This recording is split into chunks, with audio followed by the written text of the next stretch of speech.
The term hippie was originally taken from the word hipster. This subculture began as a youth movement in the United States during the early 1960s and then eventually went on to develop around the world. Its origins may be traced back to European social movements in the 19th and 20th century with the Bohemians. During the first several decades of the 20th century, these beliefs were introduced to the United States as Germans settled around the country. This is where we began to see the opening of the first health food stores. Many of the hippies moved to Southern California where they could practice an alternate lifestyle in a warm climate. One specific group, called the Nature Boys, went to the California desert, raised organic food, and adopted a back-to-nature lifestyle. In a way, hippies can be compared to transcendentalists because they understand the nature of reality and they must learn to appreciate nature, so being peaceful.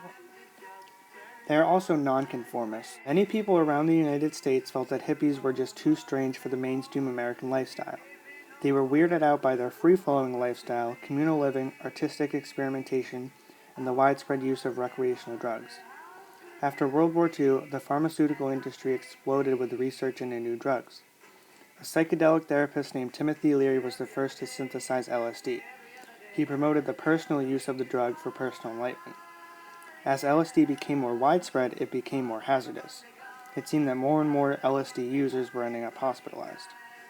Other than users of drugs, hippies were best known for their protests against the Vietnam War. Many protesters eventually became associated with hippies. A number of hippies had taken part in the civil rights movement, traveling the country and partaking in sit-ins against segregation in the South.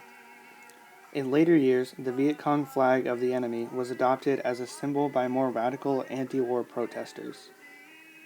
Overall, the hippies were people who supported peace and didn't really worry about what was going on in the world. They were the promoters of love in the 1960s.